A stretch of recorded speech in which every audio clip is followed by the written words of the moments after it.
الحمدللہ رب العالمین الرحمن الرحیم مالک یوم الدین ایاک نعبد و ایاک نستعین اہدنا الصراط المستقیم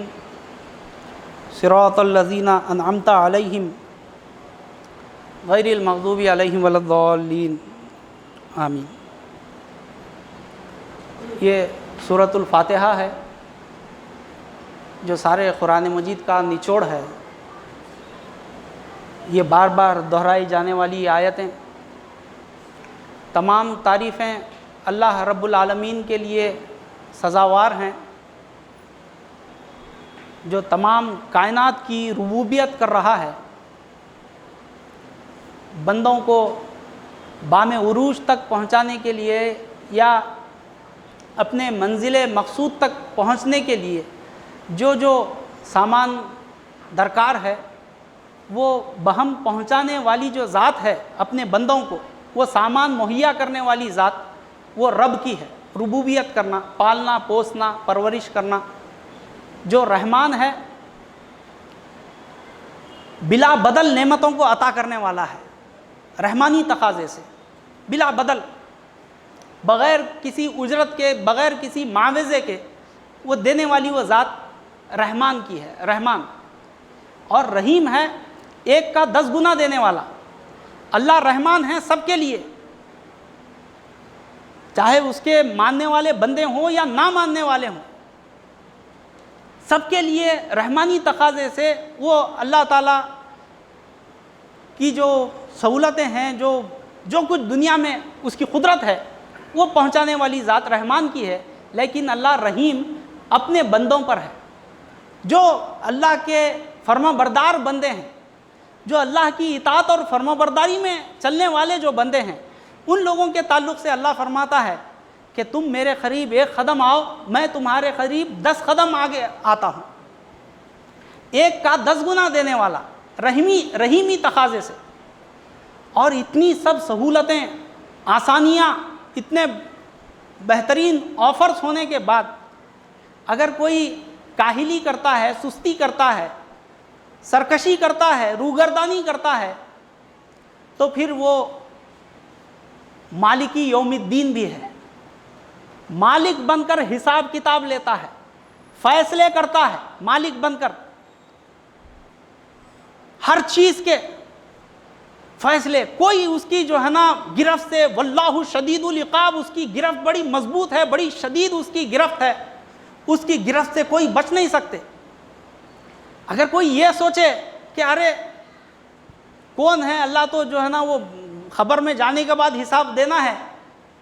اب دنیا میں جو چاہے منمانی کرو، کون پوچھنے والا ہے، کون دیکھنے والا ہے؟ اگر یہ سوچے تو جو ہے نا اللہ تعالیٰ اس کو اس دنیا میں بھی بتاتا ہے، اور پھر جو ہے نا وہ اس کی آخرت تو تباہ و برباد ہے۔ یہ جو ہے نا نظریہ، یہ سوچ کہ اللہ کو ہم جواب دہ ہونا ہے ہر چیز کا، فَمَنْ يَعْمَلْ مِثْقَالَ ذَرَّةٍ خَيْرًا يَرَهُ وَمَنْ يَعْمَلْ مِثْقَالَ ذَرَّةٍ شَرًّا يَرَهُ، ہر چیز کا ذرے ذرے کا حساب اللہ تعالیٰ کو دینا ہے۔ یہاں پر اس خانقاہ میں حضرت قبلہ عالم نے جو اصول قائم کیے، جو نہج، جو طریقہ جو قائم کیا، وہ کوئی اپنا ذاتی طریقہ، کوئی ذاتی اصول آپ نے قائم نہیں کیے، بلکہ 1400 سال قبل جو قرآن اور حدیث اور اللہ اور اس کے رسول کے جو فرامین تھے، انہی قوانین کو، انہی اصول کو، انہی آئین کو حضرت قبلہ عالم نے یہاں پر قائم کیا۔ یعنی قرآن اور حدیث کے مطابق آپ نے اس انجمن کی، اس خانقاہ کی بنیاد رکھی، اور یہ اس کا نام بھی خانقاہ سرور عالم رکھا، اور اپنے متبعین کے لیے، اپنے مبلغین کے لیے وہ اصول قائم کیے کہ بالکل تم جو ہے نا دنیا سے کنارہ کشی اختیار کر لو، دنیا سے منہ موڑ لو، دنیا والے لوگ کیا کہتے ہیں، کیا بولیں گے، اس کی پرواہ مت کرو، بلکہ اللہ اور اس کے رسول کی جو ہے نا اطاعت اور فرما برداری میں مکمل طور پر ظاہری حلیے سے لے کر آپ کا عملی، آپ کا جو عمل ہے، آپ کے جو عقائد ہیں، وہ تمام تر چیزیں حضرت فضل عالم نے یہ نہیں سوچا کہ جو ہے نا ارے گو کہ یہ ہمارا جو حلیہ ہے ظاہری حلیہ یہ حضور صلی اللہ علیہ وسلم کی عین سنت کے مطابق ہے. لیکن کئی لوگ اعتراض کرتے ہیں ارے اتنی لمبی زلفیں کہاں ہیں، ارے یہ لباس جو ہے نا یہ تو وہ غیر مسلمین کی جو ہے نا سادھوؤں جیسا وہ مشابہت رکھتا ہے. لیکن ہر چیز کے دلائل حضرت قبلہ عالم نے دیے. یہ گیروا رنگ ہے، یہ حضور صلی اللہ علیہ وسلم کی سنت ہے. کوئی یہاں پر اس خانقاہ کا جو ہے نا یہ کوئی جیسا عام طور پر وہ قادری رنگ ہے، چشتی رنگ ہے، سہروردی رنگ ہے، نقشبندیہ کا رنگ ہے، وہ معاملہ نہیں ہے. یہ عین سنت ہے، سنت رسول ہے. بلکہ مشکات میں، بخاری میں، ابو داؤد میں، احادیث کی کئی کتابوں میں اس رنگ کا، اس لباس کا ذکر ہے، گیروے رنگ کا. اور آپ جائیں جو ترکیہ کی وہاں کے میوزیم میں حضور صلی اللہ علیہ وسلم کا جھبا رکھا ہوا ہے، اس کا رنگ دیکھیں، یہی گیروا رنگ ہے. بلکہ آثار مبارک اکثر و بیشتر جہاں جہاں دکھائے جاتے ہیں، یہاں پر شہر حیدرآباد کی مکہ مسجد میں 12 ربیع الاول کے دن حضور صلی اللہ علیہ وسلم کا جھبا بتایا جاتا ہے، وہ بھی جو ہے نا دیکھیں آپ گیروا رنگ ہے.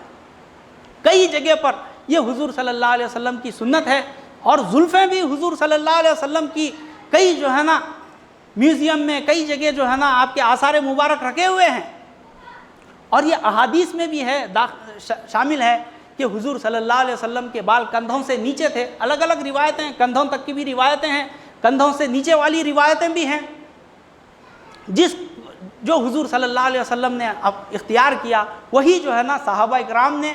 اور اسی کو اولیاء اللہ بزرگان دین نے. اور گلبرگہ میں خواجہ بندہ نواز گیسو دراز آپ کے نام ہی کے ساتھ ہے، گیسو دراز، آپ کے دراز زلفیں تھیں. تو یہ کوئی بھی عمل ہمارا قرآن اور حدیث سے ہٹ کر نہیں ہے. آپ نے یہاں پر ترک دنیا کی تعلیم دی. اس خانقاہ میں آپ نے جو حضور صلی اللہ علیہ وسلم نے اپنائی، صحابہ اکرام نے اختیار کیا. آپ مجھے بتائیں حضور صلی اللہ علیہ وسلم نے دعوی نبوت کے بعد یعنی 40 سال کے بعد کہیں پر بھی، کسی ایک موقع پر بھی کہیں کچھ تجارت کی ہو، کچھ نوکری کی ہو، کچھ بزنس کیا ہو؟ ہاں حضور نے کاروبار تجارت کیا ہے، لیکن نبوت سے قبل. جب آپ 40 سال کی عمر میں دعوی نبوت کرتے ہیں، اس وقت سے تا دم آخر 23 سالہ جو حضور صلی اللہ علیہ وسلم کی نبوی زندگی ہے، اس میں کبھی بھی آپ نے کاروبار تجارت نوکری وغیرہ کچھ نہیں کی. تو وہ عمل، اس عمل پر جو ہے نا ہم یہاں کے مبلغین عمل پیرا ہیں. اور صحابہ اکرام میں بھی کئی ایسے صحابہ اصحاب صفہ تھے جو نوکری چاکری کاروبار تجارت نہیں کرتے تھے کچھ بھی، لیکن وہ ہمیشہ حضور صلی اللہ علیہ وسلم کی فیض صحبت میں جو بھی حضور کا حکم ملتا اس کو عملی جامہ پہنانے کے لیے ہمیشہ تیار رہتے تھے. مہاجرین میں سے بھی کئی ایسے مہاجر ہیں جنہوں نے اپنی ساری دنیاوی معاملات کو ترک کر دیا دین اسلام کو غالب کرنے کے لیے، اور جو ہے نا ہمیشہ سادگی کو اختیار کیا. اسی سادگی کو حضرت قبلہ عالم نے یہاں قائم کیا. اس خانقاہ کا نام خانقاہ سرور عالم رکھا. بالکل فقیری انداز میں، سادے سیدھے طریقے سے رہنے، بسنے، پہننے، اوڑھنے، ہر چیز میں. آپ نے اپنے مبلغین سے کہا کہ صرف 2 جھبے رکھنے، 2 جوڑے رہنے چاہیے اپنے پاس. مرغ مسلم یعنی غذاؤں کھانے والا میرا مبلغ نہیں ہو سکتا. بار بار آئینے میں دیکھ کر اپنے نفسانی جذبات کا مظاہرہ کرنے والا میرا مبلغ نہیں ہو سکتا. اور ہاتھ پر گھڑی باندھ کر اپنے نفس کو خوش کرنے والا میرا مبلغ نہیں ہو سکتا کہ میں نے فلاں یہ کمپنی کی گھڑی باندھی ہے، فلاں گولڈ پلیٹڈ ہے، فلاں ہے. نہیں، ہر چیز میں سادگی. مکانات اگر بنائے ہیں تو بالکل مٹی کے مکانات، عارضی طور پر سکونت کے لیے دیے گئے مکانات. حضرت قبلہ عالم نے انجمن کی تاریخ اور حضرت قبلہ عالم کا وہ عمل کیا شاہد نہیں ہے کہ حضرت قبلہ عالم اپنے حجرے سے باہر نکلتے ہیں، یہاں پر سامنے مکان پر ایک مولوی صاحب نے مولوی رحمت خان صاحب نے کچھ خوشنمائی کے لیے مٹی کے کنگورے، فتح محمد صاحب مٹی کے کنگورے لگائے باہر، تو حضرت قبلہ عالم کی نظر پڑی، آپ نے کہا کہ ارے لوگوں کو گھروں سے محبت ہو گئی، گھریں تبدیل کر دی جائے، پوروں کے مکانات تبدیل کر دیے، ان کو نکال کر وہ مکان میں، ان کو وہ مکان میں، ان کو یہ مکان میں، سب کو تبدیل کر دیا گیا۔ کیا یہ تاریخ اس بات کی شاہد نہیں ہے؟ اور کیا یہ حضرت قبلہ عالم کا فرمان نہیں ہے کہ حضرت قبلہ عالم فرماتے ہیں جب حکومت سے، یہاں کی میونسپل کارپوریشن سے نوٹس آتی ہے کہ آپ اپنے محلے کو جو ہے نا ایک کالونی کی شکل دیجئے، کیونکہ یہاں پر وہ کچھ پولو گراؤنڈ بن رہا ہے، فورنرز وغیرہ آنے والے ہیں، آپ کی بستی سلم بستی ہے، آپ اس کو جو ہے نا کالونی کی شکل دیجئے، 1 سے 2 بار 2 سے 3 بار نوٹسیں آئی، جس پر حضرت قبلہ عالم نے جواباً کہا کہ آپ ہمیں زور زبردستی مت کیجئے۔ یہ حضرت قبلہ عالم کے الفاظ سنا رہا ہوں، سنیے۔ حضرت قبلہ عالم فرماتے ہیں آپ ہمیں مجبور مت کیجئے، زبردستی مت کیجئے، اگر آپ ہمیں زور زبردستی کریں گے تو وہ قادر مطلق اللہ آج بھی تمہارے ساتھ وہ سب کچھ کرنے کے لیے تیار ہے جس کے قصے قرآن مجید میں مذکور ہیں۔ چلو حضرت قبلہ عالم فرماتے چلو بالفرض تمہارے کہنے پر اگر ہم بھی پختہ مکانات بنا لیتے ہیں تو یہ سنت رسول کے خلاف عمل کہلوائے گا، جس سے روحانیت کے سلب ہونے کا اندیشہ ہے، اور اس کے بعد تو ہم کسی مصرف کے نہیں رہتے۔ یہ حضرت قبلہ عالم کے الفاظ ہیں، میں اپنی جانب سے نہیں کہہ رہا ہوں۔ یہ جو ہے نا حضرت قبلہ عالم، اس کا ایک تقدس ہے، یہ خانقاہ آشرم ہے، اس کا جو ہے نا ایک رہن بالکل سیدھے سادے طریقے سے عارضی طور پر جو ہے نا سکونت کے لیے، ایک مبلغ صاحب غالباً نور الحسن صاحب نے یہ کہا حضرت قبلہ عالم کے پاس آ کر، حضرت میرے سے یہ فقیری برداشت نہیں ہو رہی ہے، میں جو ہے نا یہ لباس اتارنا چاہ رہا ہوں، میں جو ہے نا کچھ معاملہ دنیاوی معاملے نوکری کرنا چاہ رہا ہوں۔ اچھی بات ہے، دنیا حرام نہیں ہے، لیکن ان کو جو مکان دیا گیا تھا وہ حضرت قبلہ عالم نے ان سے لے لیا۔ تم جس مکان میں رہے ہو وہ تم مبلغ ہونے کی حیثیت سے، فقیر ہونے کی حیثیت سے تمہیں دیا گیا تھا، لہٰذا اپنا مکان واپس کر دو۔ جو دین اسلام کی خدمت کے لیے جو ہے نا اپنی زندگی وقف کرتا ہے، ان کے لیے جو ہے نا حضرت قبلہ عالم سے یہاں کے وہ پی نے، جو سرکاری وکیل ہوتا ہے، اس نے سوال کیا عدالت خصوصی کی بحث میں، وہ سوال ہے کہ آپ سے پوچھا گیا ارے آپ اپنے آپ کو فقیر کہتے ہیں، ہم دیکھتے ہیں آپ کا گھر ہے، آپ کے بیوی بچے ہیں، سب کچھ ہے، اہل و عیال سب ہیں، آپ فقیر کیسے؟ یعنی اس کے خیال میں یہ تھا کہ فقیر وہ ہوتا ہے سادھو کے طرح جو بالکل سب دنیا بیوی بچے سب ترک کر کے جو ہے نا وہ ہمالیہ کے پہاڑوں پر یا جنگل میں کہیں جا کر بسنے والا، اس قسم کا وہ تصور کر کے پوچھتا ہے کہ ہم تو دیکھتے ہیں آپ کے بیوی بچے ہیں، گھر بار ہے، آپ فقیر کیسے؟ تو پہلا جملہ حضرت قبلہ عالم فرماتے ہیں کہ میں فقیر ہونے کا ثبوت یہ ہے کہ زمین پر میرا کوئی گھر نہیں ہے،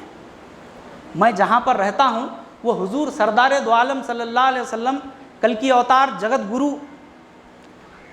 حضرت محمد مصطفیٰ صلی اللہ علیہ وسلم کی خانقاہ ہے، اس کا میں نگران کار ہوں، اس کا میں دیکھنے والا، اس کی نگرانی کرنے والا ہوں۔ تو یہ حضرت قبلہ عالم کے اقوال ہیں، اور آپ کی جو ہے نا اس نظریے سے حضرت قبلہ عالم نے اس خانقاہ کی، اس انجمن کی بنیاد رکھی ہے۔ اس کو اسی حال پر رہنے دیں تو ہماری اس میں بھلائی ہے، ہماری سرخروئی ہے اس میں، کہ ہم جو ہے نا اس کو حضرت قبلہ عالم کے منشے کے مطابق اس کو برقرار رکھیں۔ اللہ تعالیٰ سے دعا ہے کہ اللہ تعالیٰ ہم تمام سے دین اسلام کی خدمت لے۔ ان اللہ و ملائکتہ یصلون علی النبی یا ایھا الذین آمنوا صلوا علیہ وسلموا تسلیما۔